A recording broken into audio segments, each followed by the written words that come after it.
The idea of calibration over control really preserves the decision-making hierarchy in companies, but actually allows more people to contribute to it.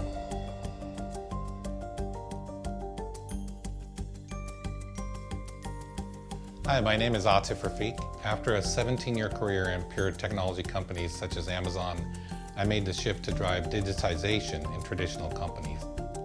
Most recently, I've been at the president level at MGM Resorts, overseeing customer experience, P&L, and technology.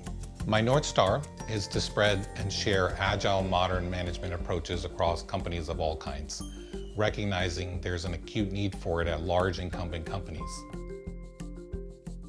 I would encourage leaders to adopt the mantra of calibration over control. What does that mean? Well, we're all familiar with hierarchy and the ability of senior leaders to make decisions, in the end to have control and direct the teams and the direction of the initiatives. Calibration is a little bit different. It's an invitation to the teams to have a voice, to provide inputs.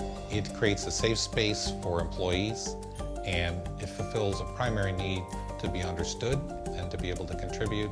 It provides much higher quality input for decision making, and that would allow a senior leader to move forward with a higher degree of confidence that we haven't missed something or made the wrong assumption.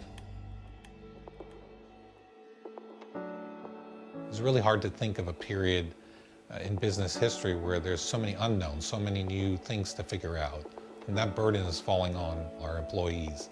We need to consider the upsides of remote work and manage the downsides. So the upside of remote work is flexibility and being in a little bit more control of your time. And the downside is that work and personal life can blend together to a degree where one dominates the other, and that's really what we want to avoid. Burnout is one of the most pressing issues facing employers in the next few years.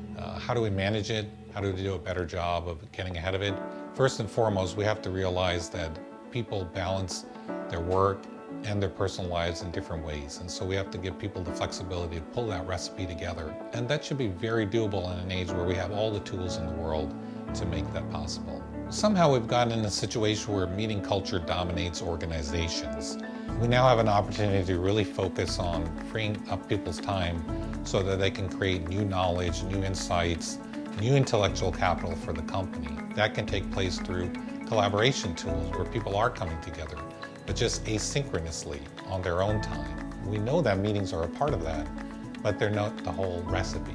And so we have to really underweight them going forward and overweight some of the other forms of collaboration that will help us push our companies forward. Culture is the key to building high-performance organizations. And when command and control is prevalent in the culture, it results in suppressing intellectual capital instead of unleashing it. So what's the alternative? It's one where curiosity and learning in the day-to-day work of teams is alive and well.